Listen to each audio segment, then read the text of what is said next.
Hello friends, welcome back to my channel. எல்லோரும் எப்படி இருக்கீங்க? நாங்கள் ரொம்ப நல்லா இருக்கோம். என்னோட சேனலை சப்ஸ்கிரைப் பண்ணாமல் பார்த்துட்ருக்கீங்கன்னா ராதிமா கிச்சனை சப்ஸ்கிரைப் பண்ணிக்கோங்க. பக்கத்தில் பெல் ஐக்கான் இருக்கும், அதை கிளிக் பண்ணிக்கோங்க. ஸோ நான் எப்போ வீடியோ போட்டாலும் உங்களுக்கு நோட்டிஃபிகேஷன் வந்து சேரும்.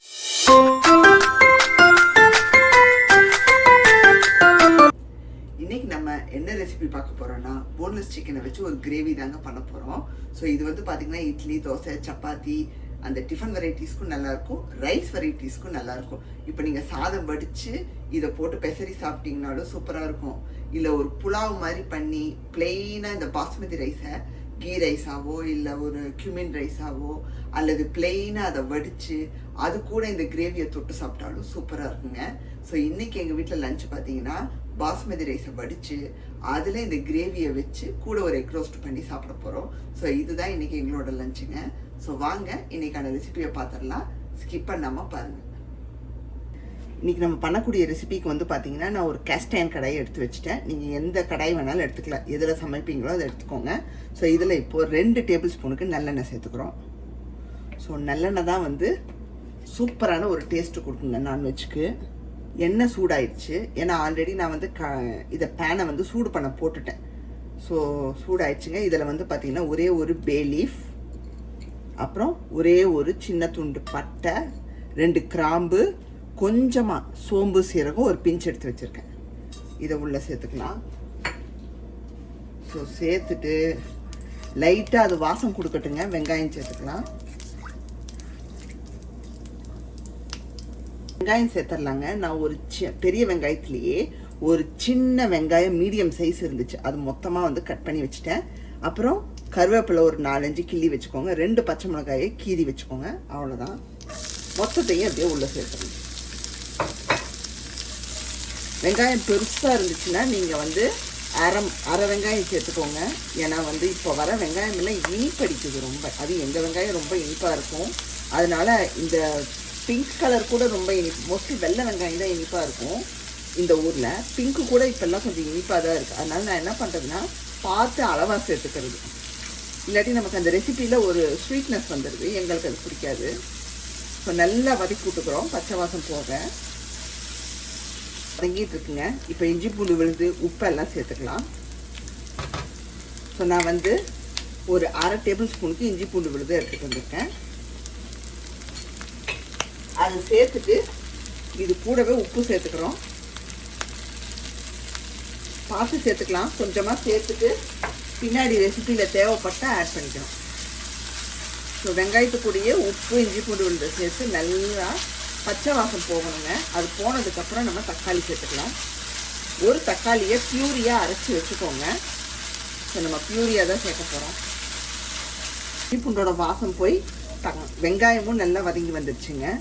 இப்போ என்ன சேர்க்க போகிறோன்னா தக்காளி விழுது. நான் ஒரு தக்காளிங்க, நல்லா மீடியம் சைஸ் தக்காளி எடுத்து மொத்தமாக அரைச்சி வச்சுட்டேன். ஸோ கொஞ்சம் தண்ணி ஊற்றியும் நம்ம கரைச்சி ஊற்றிக்கலாங்க, வேஸ்ட்டு பண்ணாமல்.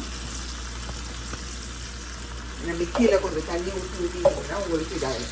இப்போ தக்காளியோட வாசம் போகட்டுங்க. அடுத்து சிக்கனை சேர்த்தோம்னா நல்லா தக்காளி உங்களுக்கு அந்த ஈர பதம் எல்லாம் போய் அப்படியே தொக்கு மாதிரி வரும். ஓப்பன்லேயே நம்ம குக் பண்ணிக்கிறோம். வந்து ஈரத்தன்மை போய் பச்சை வாசம் போய் நல்லா வதங்கிடுச்சு, தொக்கு மாதிரி வந்துடுச்சு. இப்போ சிக்கனை சேர்த்துடலாங்க. இங்கே வந்து ஒரு 1/2 kg போன்லெஸ் சிக்கன். நீங்கள் நல்லா இந்த சைஸுக்கு கட் பண்ணி எடுத்துக்கோங்க. அப்போ தான் உங்களுக்கு கிரேவியில் நல்லாயிருக்கும், பார்க்கவும் நல்லாயிருக்கும், வெந்ததுக்கப்புறமா எடுத்து சாப்பிடவும் நல்லாயிருக்கும். இதை நல்லா மஞ்சத்தூள் போட்டு க்ளீன் பண்ணி எடுத்துகிட்டு வந்திருக்கேன். ஸோ உள்ளே சேர்த்துடலாம். இந்த சிக்கன் வந்து உங்களுக்கு அப்படியே சூட்டில் வந்து குக்காகி வெள்ளை கலரில் மாறும். அப்போ நம்ம மசாலா பொடியெல்லாம் சேர்த்துக்கணும். சில பேர் அந்த வெங்காயம் வதக்குனதும் சிக்கனை சேர்த்துருவாங்க. பட் எனக்கு வந்து தக்காளி எல்லாம் போட்டதுக்கு அப்புறமா சேர்க்கத்தான் எனக்கு பிடிக்கும். பட் எப்படி வேணாலும் நீங்கள் சேர்த்துக்கலாம்.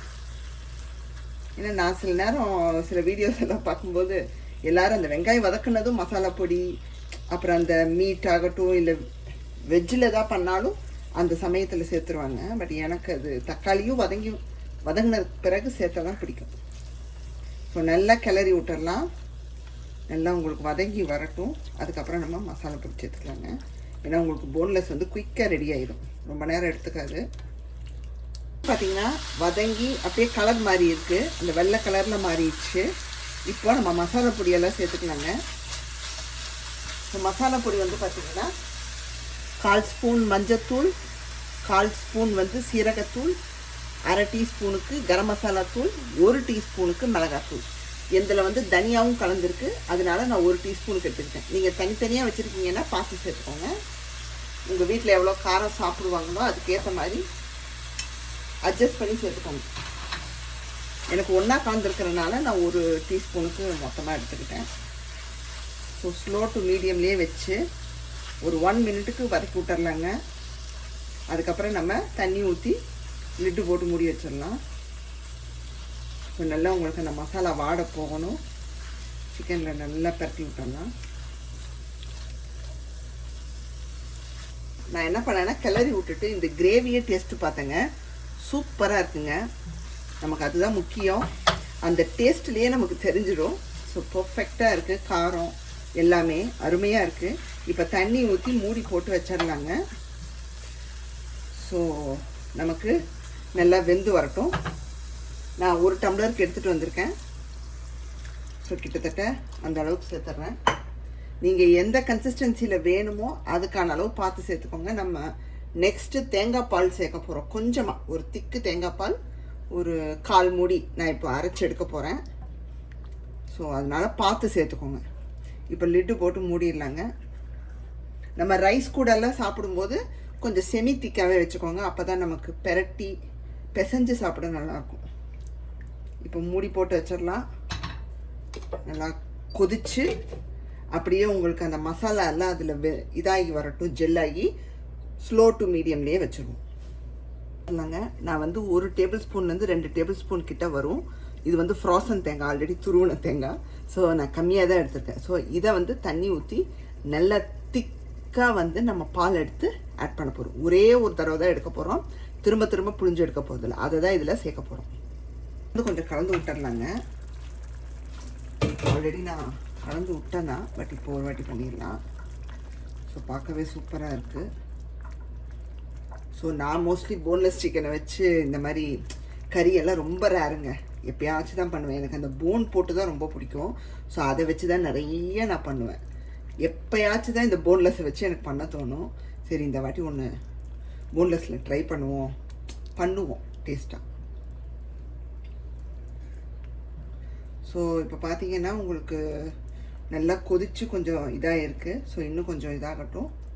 அப்படியே ஓப்பன்லேயே வச்சுருவோம். அதுக்கப்புறம் கோகோனட் மில்க் ஆட் பண்ணிக்கலாம். இது பார்த்தீங்கன்னா நமக்கு அந்த தண்ணி வந்து கொதிச்சு அப்படியே திக்காயிடுச்சு.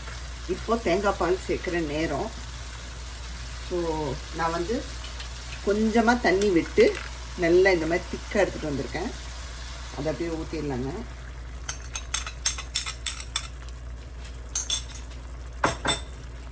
ஊற்றிட்டு ஜஸ்ட் ஒரு கொதி வரட்டுங்க.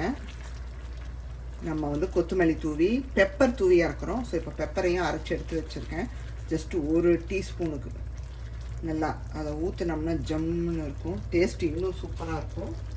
இதோடு அதையும் சேர்த்துடலாம். ஜஸ்ட் 1 டீஸ்பூனுக்குள்ளே போதும், அதுக்கு மேலே சேர்க்க தேவையில்லை. கடைசியாக இதை தூவி இறக்குனாலே வேறு லெவல் தாங்க. இப்போ ஒரு கொதி வரட்டும், ஏன்னா அந்த பால் ஊற்றிருக்கேன். அதனால் சூப்பரான போன்லெஸ் சிக்கன் கறி ரெடி. எது கூட வேணாலும் சாப்பிட்லாங்க, அட்டகாசமாக இருக்கும். தேங்காய் பால் ஊற்றின பின்னாடி சூப்பராக உங்களுக்கு ரெடி ஆயிடுச்சுங்க. அப்படியே செமி திக்கா அவ்வளோ அற்புதமாக இருக்குது. இப்போ கொத்தமல்லி தூவிடலாங்க. நான் சொன்ன மாதிரி இட்லி, தோசை, அது மட்டும் இல்லாமல் சப்பாத்தி, ரைஸுக்கும் நல்லாயிருக்கும். கண்டிப்பாக ட்ரை பண்ணி பாருங்கள். இந்த மாதிரி பண்ணதில்லை என்ன. ஸோ அவ்வளோதாங்க. இனி இதை பவுலுக்கு மாற்றிட வேண்டியதான். நான் கேஸ் ஆஃப் பண்ணிட்டேன்.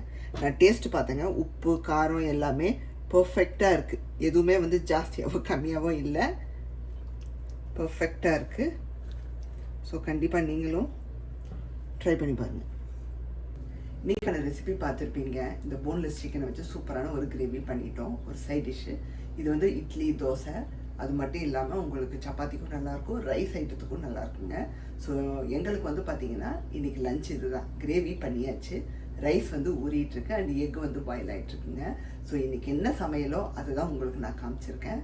ஸோ உங்கள் வீட்லேயும் இன்னைக்கு என்ன சமையல்னு கமெண்ட்டில் சொல்லுங்கள், நானும் தெரிஞ்சுக்கிறேன். ஸோ இன்னைக்கான வீடியோ உங்களுக்கு பிடிச்சிருந்தா மறக்காம ராதிமா கிச்சனை லைக், ஷேர் அண்ட் சப்ஸ்கிரைப் பண்ணிடுங்க.